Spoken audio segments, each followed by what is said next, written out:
कहीं दूर सब्ज पहाड़ियों और खामोश वादियों के दरमियान एक सुनसान पहाड़ी पर एक पुरस्रार मगर खूबसूरत यूनिकॉर्न रहा करती थी। इसका नाम था एलोरेह। एलोरेह आम यूनिकॉर्न न थी। इसके सफ़ेद चमकते बदन के साथ एक चांदी की पायल हमेशा उसके पाँव में बंधी रहती, मगर ये पायल भी आम न थी। ये सिर्फ इस वक्त जगमगाती थी जब दुनिया के किसी कोने में जुल्म नाइंसाफ़ी अब आवाज़ इसकियाँ गूंज रही होती।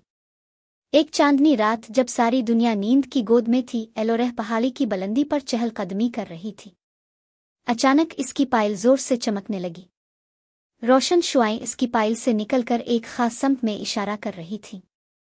एलोरेह ने आंखें बंद कीं और दिल की गहराइयों से वो रोशनी महसूस की। वो रोशनी एक छोटे से गांव की तरफ जा रही थी, जहां किसी की खामोश चीख इंसाफ की तलबगार थी। एलोरेह ने अपनी जादुई ताकत इस्तेमाल की और पलक झपकते ही वहां पहुंच गई। सामने एक पुराना शिकस्ता मकान था। दीवारें टूटी हुई, छत चुकी हुई और दरवाज़ा हमेशा के लिए बंद। लेकिन इस मकान के अंदर एक चीख दबी हुई थी जो बाहर आने से डरती थी।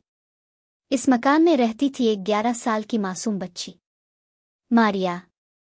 मारिया के माँ बाप इंतकाल कर चुके थे और अब वो अपनी ताई ताया और कज़न्स के साथ रहती थी। लेकिन ये रिश्तेदार इसे अपनायत ना दे सके, बल्कि नौकरानी समझकर दिन रात इससे काम करवाते, ताने देते, मारते और अक्सर खाने तक से महरूम रखते। इसकी ताई का एक ही जुमला हर रोज सुनाई देता, तो हमारे टुकड़ों पर पिल रही है, जुबान ना चला। घर में एक और औरत भी थी, नाइला भाभी। वो खुद भी अक्सर बेइज्जती और तानों का निशाना बुनती, मगर मारिया पर होने वाला जुल्म देखकर उसका दिल अंदर ही अंदर तड़प जाता। इसी रात जब मारिया तन्हाई में रोते रोते सो रही थी, एलोरेह आसमानी रोशनी के साथ कमरे में दाखिल हुई। इसकी पायल की झंकार ने कमरे को जगमगा दिया। मारिया हैरान, खामोश और ड्री नज़र से इसे देखने लगी।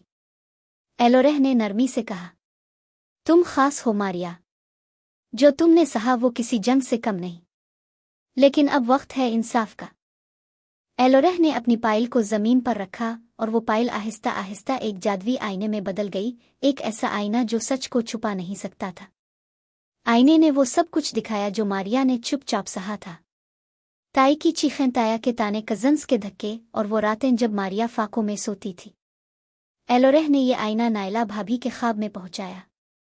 नाइला ने जब वो सब देखा तो सुबह अलिफाटती ही दिल में एक फैसला किया। इसने मारिया पर होने वाले जुल्म की वीडियोज़ चुपके से रिकॉर्ड की और खामोशी से पुलिस तक पहुंचा दे। चंद दिन बाद पुलिस आ गई, सब कुछ देखा सुना और आखिरकार वो वक्त आया जब जालिम ताई और उसके खानदान को गिरफ्तार कर लिया गया। मारिया को एक महफूज जगह हुकूमती तोहफ़ुज़ में भेज दिया गया, जहां इसे तालीम मिली, सुकून मिला और पहली बार मोहब्बत का एहसास हुआ। मारिया ने नाइला भाभी का हाथ थामा और भीगी आंखों से कहा, अगर आप न होती तो मैं कभी आज़ाद ना हो पाती। नाइला मुस्कुराई और धीरे से बोली, नहीं, असल शुक्र इस रोशनी का करो जो तुम्हारे दिल में थी, और इस पायल का जिसने तुम्हारी आवाज़ सुनी। एलोरेह वापस आसमानों की तरफ उड़ गई, लेकिन इसके पाँव में वो पायल आज भी बंधी हुई है, शायद अगली किसी मारिया की खामोश फरियाद के लिए।